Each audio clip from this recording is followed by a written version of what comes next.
I don't really know what the hell happened. Welcome back to a brand new video. If you are new to the channel, welcome. Of course, if you want to hang out with me on a regular basis, go ahead and hit that subscribe button. That will get you just that. Today we have 4 pairs of the Yeezy 350 V2 in the Zyon colorway.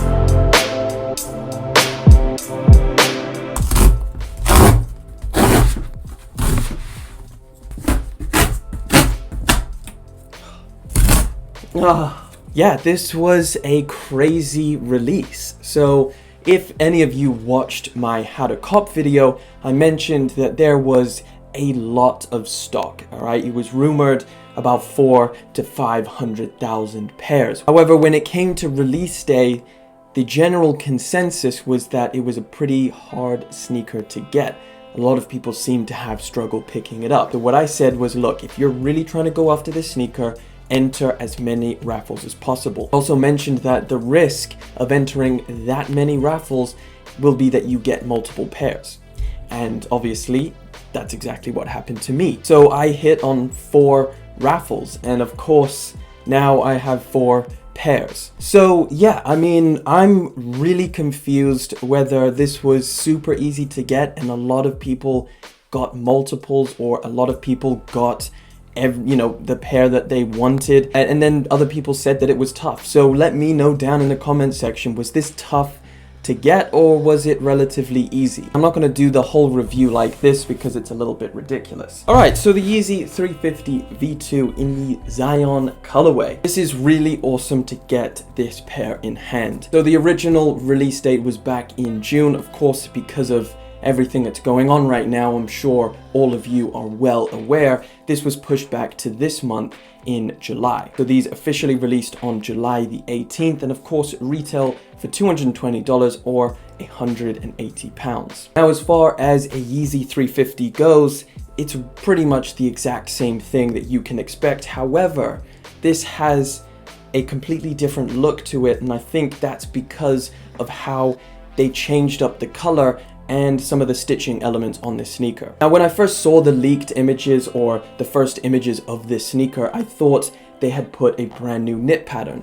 They've done that before. Now, for the longest time, we've seen generally very similar colorways in terms of the upper predominantly staying the same color. However, what they've done on this one is changed up the knit. So half of the knit is this kind of very dark maroon color, almost a burgundy color.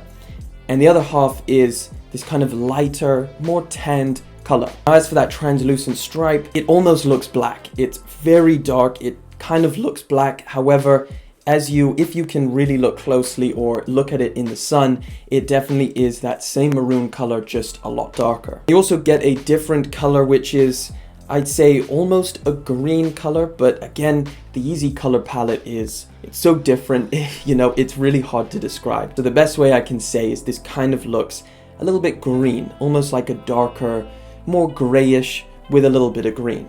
Now that green goes all the way around the sock liner, as you can see on the top there, and it extends just this upper portion of the sneaker. Everywhere else on the sneaker, you are getting this mix of maroon or burgundy and tan.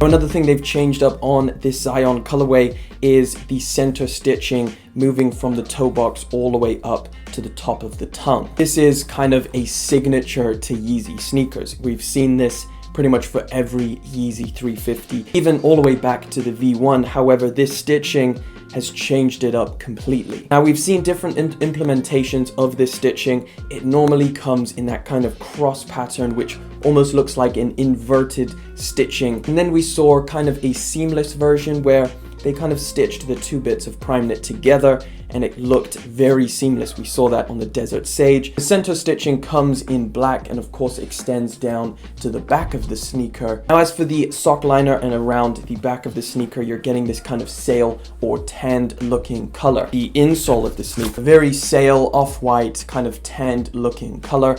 I mean, it almost looks white, I'm sure, on camera. However, I assure you, it has a bit of a tan tinge too. Now, the midsole is kind of like this milky color. It is translucent, so you can kind of see where the upper and the boost meets. And then moving over to the outsole, it's a very, very light colored, I guess you could call it gum, but it is a lot lighter than a traditional gum outsole.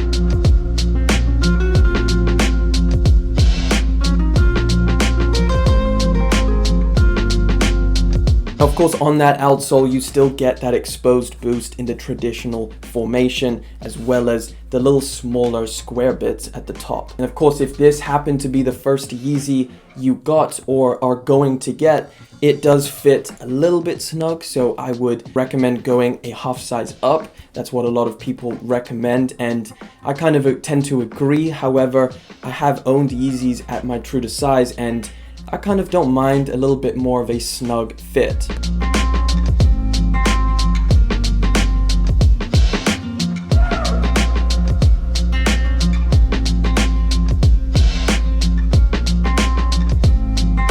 If you do have your true to size and you also think it's a little bit snug, what a lot of people tend to do is just pull out the insole and wear it just like that. It also helps you get a little bit more feel for that boost and could kind of make it a little bit more comfortable. Now I think this specific colorway, I mean, it was incredibly hyped. For some reason, everybody loved this colorway, and I can really see why. You know what, this has to be one of my favorites. It's great as a Yeezy 350, just as a daily sneaker. You know, if you want to get a lot of wear out of your 350s, this is a great colorway to go with. I really like the 350 model in general. It's a great Yeezy sneaker and it's incredibly comfortable. Of course, I don't have to really tell you, full length boost mixed with this prime knit upper is a match made in heaven. I mean, I think it's worth the resale. If you wanted to probably get the best deal, maybe wait until people start getting pairs in, which tends to be around a week or at least 4 days after the release. That's when people start selling. Now that's probably when the price goes down to the lowest. I kind of do see this sneaker going up in price over time. I feel like this is one of those colorways that is just very wearable, and a lot of people might gravitate towards this colorway if they're looking to buy a pair of 350s. Please let me know about your experience when trying to pick these up. I'm very interested to know if it was tough for you, if you got a pair, if you didn't get a pair at all. But that pretty much wraps it up for today's video. This has been the Yeezy 350 V2 in the Zyon colorway. Thank you for liking, commenting, subscribing. I really do appreciate it, guys. Big time. Catch you in the next video, but until then.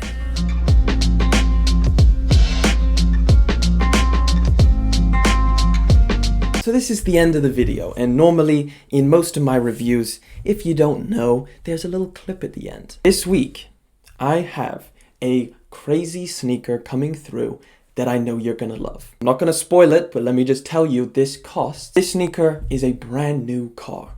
It's a deposit on a house. And I'm getting it in hand to review for all of you guys. So if you're watching this, make sure you're subscribed. Make sure you're ready for the video this week. And I'm gonna leave it there.